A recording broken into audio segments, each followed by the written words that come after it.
ओम शांति। आज की तारीख है 18 जनवरी 2022। आज हमारे आदि पिता श्री ब्रह्मा बाबा का स्मृति दिवस है। आज के महावाक्य हम सुनते हैं। बाबा कहते, मीठे बच्चे सवेरे उठकर बाबा को बहुत प्रेम से याद करो। बाबा को याद करेंगे तो बाबा भी प्यार करेंगे, कशिश होगी। गीत है, तुम्हें पाके हमने जहां पा लिया है, तुम्हें पाके हमने जहां पा लिया है। ज़मीं तो ज़मीं आसमां पा लिया है, तुम्हें पाके हमने जहां पा लिया है, तुम्हें पाके हमने। ओम शांति। मीठे मीठे बच्चों को बाबा बार बार समझाते हैं, बच्चे अपने को शरीर नहीं आत्मा समझो। ये शरीर मेरा नहीं, ये भी खत्म होना है, क्योंकि ये शरीर है विनाशी और हम आत्माएं हैं अविनाशी। हमको बाप के पास जाना है। ऐसे ज्ञान की मस्ती में रहने से तुम्हारे में कशिश बहुत आएंगी। ये तो जानते हो, ये पुराना चोला छोड़ना है, यहाँ रहना नहीं है। इस शरीर से ममत्व निकल जाए। इस शरीर में सिर्फ सर्विस के लिए ही है, इसमें ममत्व नहीं है, बस घर जाएं। ये संगम का समय भी पुरुषार्थ के लिए बहुत आवश्यक है ना, बहुत आवश्यक। अभी ही समझते हैं, हमने 84 का चक्र लगाया है। बाप कहते हैं, भल धंधा दूरी आदि करो, गृहस्थ व्यवहार में रहते बुद्धि में ये याद रहे कि ये तो धंधा दूरी सब कुछ खत्म होना है। अब वापिस घर परम धाम जाना है। बाप शिव बाबा भी सदैव घर परम धाम में रहते हैं ना। भल 8 घंटा धंधे आदि में लगाओ, 8 घंटा आराम करो, बाकी समय बेहद के बाप से ये वार्तालाप रूह रिहान करो। बाप की श्रीमत है, मीठे बच्चे निरंतर याद की यात्रा पर रहो। जितना याद की यात्रा पर रहेंगे तो तुम्हारी प्रकृति दासी बनेगी। सन्यासी लोग कब मांगते नहीं हैं, वे योगी तो है ना। निश्चय रहता है कि हमें ब्रह्म में लीन होना है, बहुत पक्के रहते हैं। बस हम जाते हैं, ये शरीर छोड़ जाएंगे। बड़ी मेहनत करते हैं। भक्ति मार्ग में कई भक्त देवताओं से मिलने के लिए अपना जीवघात भी कर लेते हैं। आत्मघात तो नहीं कहेंगे, वे तो होता नहीं, बाकी जीवघात होता है। तुम बच्चे योग में रहते हो, बाबा की याद में जब हम बच्चे रहते हैं तो बाबा कहते, तुम जैसे अमर हो। कभी कोई भी ख्याल नहीं आएगा कि कुछ करें, है ना, कुछ करें, परंतु वे अवस्था मजबूत हो याद की यात्रा की। पहले तो अपने अंदर देखना है कि हमारे में कोई खामी तो नहीं है। खामी नहीं होगी तो सर्विस भी अच्छी कर सकेंगे। फादर शो सन, सन शोज फादर। बाप ने तुमको लायक बनाया और तुम बच्चों को फिर नए नए को बाप का परिचय देना है। जो नए नए आते हैं ना, उनको बाबा का हमें परिचय देना है। बच्चों को बाप ने होशियार कर ही दिया है, कर दिया है ना। बाबा ने हमें ज्ञान दे करके होशियार समझदार बना दिया है। बाबा जानते हैं बहुत अच्छे अच्छे बच्चे हैं जो सर्विस करके आते हैं। रात दिन यही ख्याल चलता है कि हम इनका जीवन कैसे बनाएं, इससे हमारा जीवन भी उन्नति को पाएगा। खुशी होती है, हर एक को उमंग रहता है कि हम अपने गांव वालों का उद्धार करें, अपने हम जीन्स की सेवा करें। बाप भी कहते हैं charity begins at home. Charity begins at home का अर्थ है कि दान पुण्य जो होता है ना, वो घर से ही शुरू होता है। तो बाबा भी कहते हैं कि पहले अपने घर वालों को, गांव वालों को बाबा का ज्ञान देना है। अगर उनको समझ में आए तो बहुत अच्छा, नहीं समझ में आए तो कोई बात नहीं, लेकिन पहले अपने लौकिक संबंधियों को, लौकिक परिवार वालों को ज्ञान देना है। उसके बाद फिर बाकी विश्व की सेवा शुरू करनी है। तो चैरिटी बिगिंस एट होम। बाप बैठ बच्चों को ही शिक्षा देते हैं कि बच्चे, तुमको पहले अपनी उन्नति करनी है। बाप जानते हैं रूहानी कल्प वृक्ष कल्प पहले मिसल ही है। ये वृक्ष है ना, इनमें सभी सेक्शन है। बाबा कहते तुम आगे चल सब साक्षात्कार करेंगे कैसे सब रहते हैं। सिजरा तो जरूर है ना, बुद्धि भी कहती है, वहां से आत्माएं फिर नंबरवार आती हैं। तो बच्चों का विचार सागर मंथन चलना चाहिए कि ऐसे ऐसे सर्विस करें, ये करें। साथ साथ बाप की भी याद रहनी चाहिए। सर्विस करें, विचार सागर मंथन चले, लेकिन साथ में बाबा की याद भी रहनी चाहिए।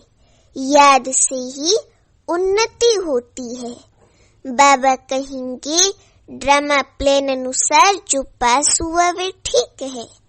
लाडले बच्चे, आगे चल तुम्हारे में योग बल की ताकत आ जाएगी। फिर तुम किसी को थोड़ा ही समझाएंगे, केवल बाबा का ही परिचय देंगे ना तो उनको झट समझ में आ जाएगा, वे झट समझ जाएंगे। ये भी ज्ञान बाण है ना, बाण लगता है तो घायल कर देता है। पहले घायल होते हैं फिर बाबा की बनते हैं। घायल अर्थात स्थूल रूप से घायल नहीं, लेकिन उनके अंदर जो शास्त्रों का ज्ञान है, जो बाहर का ज्ञान है, वे सब निकल जाता है तो वो घायल हो जाते हैं, फिर बाबा के बनते हैं। तो एकांत में बैठ युक्तियां निकालनी चाहिए। ऐसे नहीं रात को सोया सुबह को उठा, नहीं, सवेरे उठकर बाबा को बहुत प्रेम से याद करना चाहिए। रात को भी याद में सोना चाहिए। बाबा कहते ना कि सुबह को उठो तो पहले अपने परिवार वालों को गुड मॉर्निंग नहीं करो, पहले बाबा को गुड मॉर्निंग करो।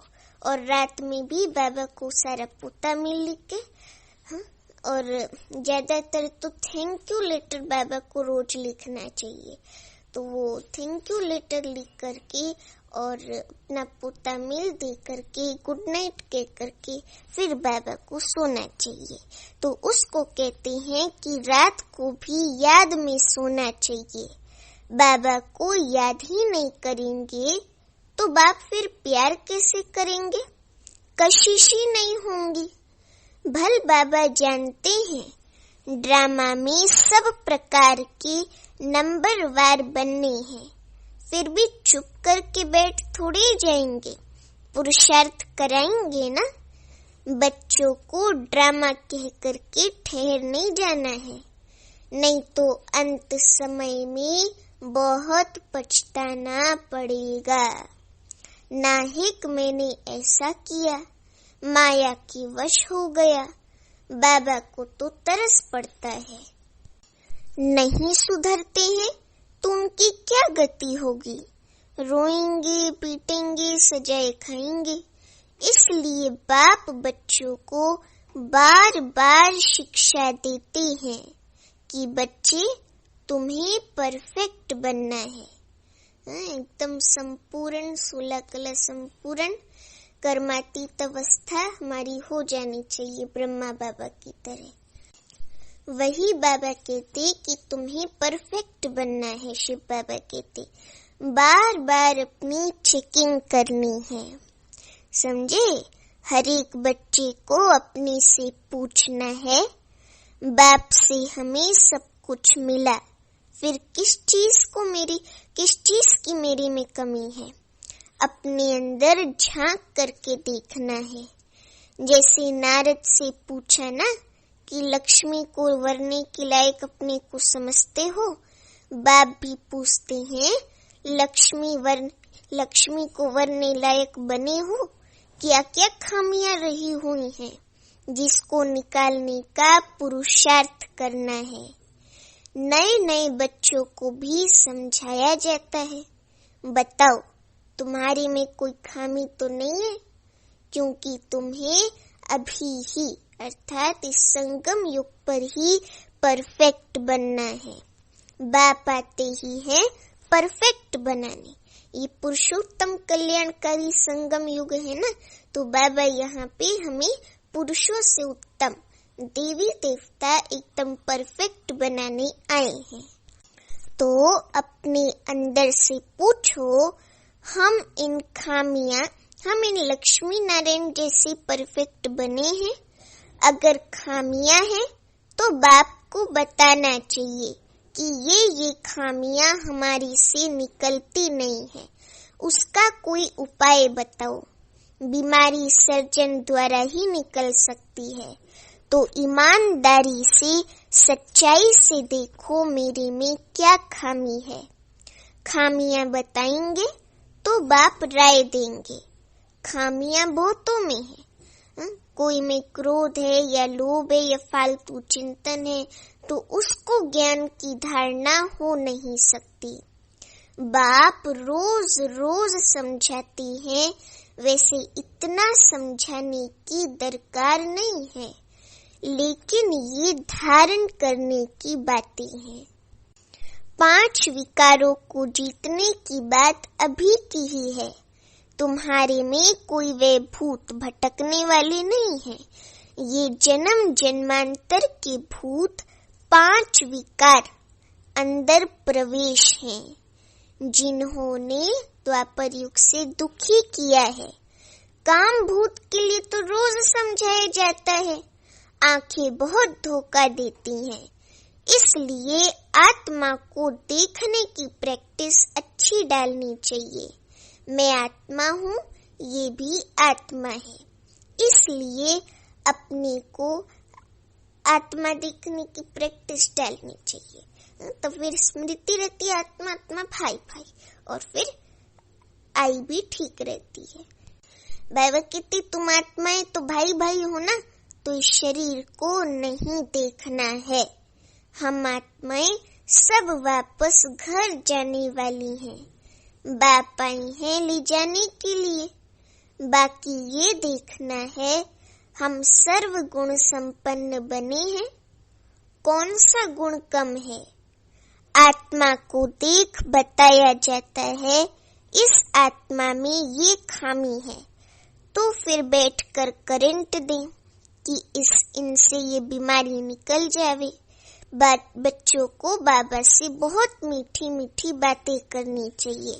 बाबा आप ऐसे हो, बाबा आप कितने मीठे हो। तो बाप की याद से, बाप की महिमा करने से ये भूत भागते रहेंगे और तुमको खुशी भी रहेंगी। तुम जानते हो कि ये झाड़, ये जो मनुष्य सृष्टि का कल्प वृक्ष का झाड़ है ना, ये झाड़ बहुत धीरे धीरे वृद्धि को पाता है। माया तो चारों तरफ से घिराव डालती है। बाबा कहते माया का परछाया ऐसा पड़ता है जो एकदम गुम हो जाते हैं। बाप का हाथ ही छोड़ देते हैं। तुम हर एक बच्चे का कनेक्शन बाप के साथ है, शिव बाबा के साथ। बाकी बच्चे तो सब नंबरवार निमित्त हैं। अच्छा, अति मीठे अति लाडले सर्व सीखी लते बच्चों प्रति माता पिता बाप दादा का दिल व जान सिक व प्रेम से याद प्यार और गुड मॉर्निंग। रूहानी बाप की रूहानी बच्चों को नमस्ते। अभी हम रूहानी बच्चों की रूहानी माता पिता को दिल व जान सिक व प्रेम से याद प्यार और गुड मॉर्निंग।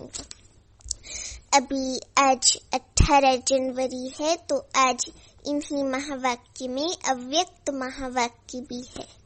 अभी हमने सुना साकार महावाक्य, अब हम सुनते हैं अव्यक्त महावाक्य।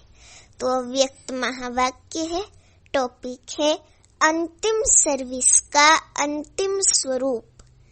अपने अंतिम स्वरूप का साक्षात्कार होता रहता है, क्योंकि जितना जितना नजदीक आते जाते हैं उतना ऐसे अनुभव होगा जैसे सामने कोई वस्तु दिखाई दे रही है। ऐसे ही अनुभव होगा कि अभी अभी ये बनेंगे। जैसे वृद्ध अवस्था वालों को ये स्मृति रहती है कि मैं अभी वृद्ध हूँ, अभी अभी जाकर बच्चा बनूंगा। ऐसे ही अपने अंतिम स्वरूप की स्मृति नहीं, लेकिन सम्मुख स्पष्ट रूप से साक्षात्कार हो। अभी ये हूँ, फिर ये बनूंगा। जैसे शुरू में सुनाते थे कि जब मंजिल पर पहुंच जाएंगे तो ऐसे समझेंगे कि कदम रखने की देरी है। एक पांव रख चुके हैं, दूसरा रखना है, बस इतना अंतर है। तो ऐसे अपनी स्टेज की समीपता का अनुभव होता है। अप्रोक्ष स्पष्ट साक्षात्कार होता है। जैसे आईने में अपना रूप स्पष्ट दिखाई देता है, वैसे ही इस नॉलेज के दर्पण में ऐसा ही अपना अंतिम स्वरूप स्पष्ट दिखाई दे। जैसे कोई बहुत सुंदर और अच्छा चोला सामने रखा हो और मालूम हो कि हमें अभी ये धारण करना है, तो ना चाहते हुए भी धारण करने का समय जैसे बाबा कहते नजदीक, जैसे जैसे नजदीक आता रहेगा तो अटेंशन जाएगा, क्योंकि सामने दिखाई दे रहा है। ऐसे ही अपना अंतिम स्वरूप सामने दिखाई देता है, उस स्वरूप तरफ अटेंशन जाता है। वे लाइट का स्वरूप कहो व चोला कहो, लाइट ही लाइट दिखाई पड़ेगा। फरिश्तों का स्वरूप क्या होता है? लाइट। देखने वाले भी ऐसे अनुभव करेंगे कि ये लाइट के वस्त्रधारी हैं। लाइट ही इनों का ताज है, लाइट ही वस्त्र है, लाइट ही इनों का श्रृंगार है। जहाँ भी देखेंगे तो लाइट ही देखेंगे। मस्तक के ऊपर देखेंगे तो लाइट का क्राउन दिखाई पड़ेगा। नैनों में भी लाइट की किरणें निकलती हुई दिखाई देंगी। तो ऐसा रूप सामने दिखाई पड़ता है, क्योंकि माइट रूप अर्थात शक्ति रूप का जो पार्ट चलता है वे प्रसिद्ध किससे होगा? लाइट रूप से। कोई भी सामने आए तो 1 सेकंड में अशरीरी बन जाए, वे लाइट रूप से ही होगा। ऐसा चलता फिरता लाइट हाउस हो जाएंगे जो किसी को भी ये शरीर दिखाई नहीं पड़ेगा। विनाश के समय पेपर में पास होना है, तो सर्व परिस्थितियों का सामना करने के लिए लाइट हाउस बनना पड़े। चलते फिरते अपना वह रूप लाइट का अनुभव होना चाहिए। ये प्रैक्टिस करनी है। शरीर बिल्कुल भूल जाए, ऐसे लगे जैसे हम लाइट के फरिश्ते हैं। तो बाबा कहते शरीर बिल्कुल भूल जाए। अगर कोई काम भी करना है, चलना है, बात करनी है, वे भी निमित्त आकारी लाइट का रूप धारण करना है। जैसे पार्ट बजाने समय चोला धारण करते हो, कार्य समाप्त हुआ, चोला उतारा। 1 सेकंड में धारण करेंगे, 1 सेकंड में न्यारे हो जाएंगे। जब ये प्रैक्टिस पक्की हो जाएगी, फिर ये कर्म भोग समाप्त होगा। जैसे इंजेक्शन लगाकर दर्द को खत्म कर देते हैं, हठ योगी तो शरीर से न्यारा होने का अभ्यास कराते हैं। ऐसे ही ये स्मृति स्वरूप का इंजेक्शन लगाकर देह की स्मृति से गायब हो जाए। स्वयं भी अपने को लाइट रूप अनुभव करो तो दूसरे भी वही अनुभव करेंगे। अंतिम सर्विस यही है। इससे सारी कारोबार भी लाइट अर्थात हल्की होगी। जो कहावत है ना, पहाड़ भी राई बन जाता है, ऐसे कोई भी कार्य लाइट रूप बनने से हल्का हो जाएगा। बुद्धि लगाने की भी आवश्यकता नहीं रहेगी। हल्के काम में बुद्धि नहीं लगानी पड़ती है। तो इसी लाइट स्वरूप की स्थिति में जो मास्टर जानी जाननहार व मास्टर त्रिकालदर्शी के लक्षण हैं, वे आ जाते हैं। करें या ना करें, ये भी सोचना नहीं पड़ेगा। बुद्धि में वही संकल्प होगा जो यथार्थ करना है। उस अवस्था के लिए, उस अवस्था के बीच कोई भी कर्म भोग की भासना नहीं रहेगी। आज बाबा में अंतिम कर्मातीत अवस्था के बारे में भी बता रहे हैं। बाबा कहते जैसे इंजेक्शन के नशे में बोलते हैं, हिलते हैं, सभी कुछ करते भी स्मृति नहीं रहती है। कर रहे हैं, ये स्मृति नहीं रहती है, स्वतः ही होता रहता है। वैसे कर्म भोग व कर्म किसी भी प्रकार का चलता रहेगा, लेकिन स्मृति नहीं रहेगी। वे अपनी तरफ आकर्षित नहीं करेगा। ऐसी स्टेज को ही अंतिम स्टेज कहा जाता है। ऐसा अभ्यास होना है। ये स्टेज कितना समीप है, बिल्कुल सम्मुख तक पहुंच गए हैं, बिल्कुल सम्मुख तक पहुंच गए हैं। जब चाहें तब लाइट रूप हो जाएं, जब चाहें तब शरीर में आएं, व जो कुछ करना हो वे करें। सदा काल वे स्थिति एक रस जब तक रहे, तब तक बीच बीच में कुछ समय तो रहे। फिर ऐसे रहते रहते सदा काल हो जाएगी। जैसे साकार में आकार का अनुभव करते थे ना, फर्स्ट में रहते भी फरिश्ते का अनुभव करते थे। ऐसी स्टेज तो आनी है ना। शुरू में बहुतों को ये साक्षात्कार होते थे, लाइट ही लाइट दिखाई देती थी। अपने लाइट के क्राउन की भी अनेक बार साक्षात्कार करते थे। जो आदि में सैंपल था, वे अंत में प्रैक्टिकल स्वरूप होगा। संकल्प की सिद्धि का साक्षात्कार होगा। जैसे वाचा में आप डायरेक्शन देती हो ना, वैसे संकल्प से सारी कारोबार चला सकती हो। साइंस की शक्ति से नीचे पृथ्वी से ऊपर तक डायरेक्शन लेते रहते हैं, तो क्या श्रेष्ठ संकल्प से कारोबार नहीं चल सकती है? साइंस ने कॉपी तो साइलेंस से ही की है। तो एग्जाम्पल देने अर्थ पहले से ही स्पष्ट रूप में आपके सामने है। क्योंकि जब वो साइंस वाले कुछ आविष्कार करते, इन्वेंशन करते ना, तो वो लोग एकदम शांत हो जाते हैं और उसी इन्वेंशन के बारे में सोचते, हम इसको कैसे कर सकते, क्या कर सकते।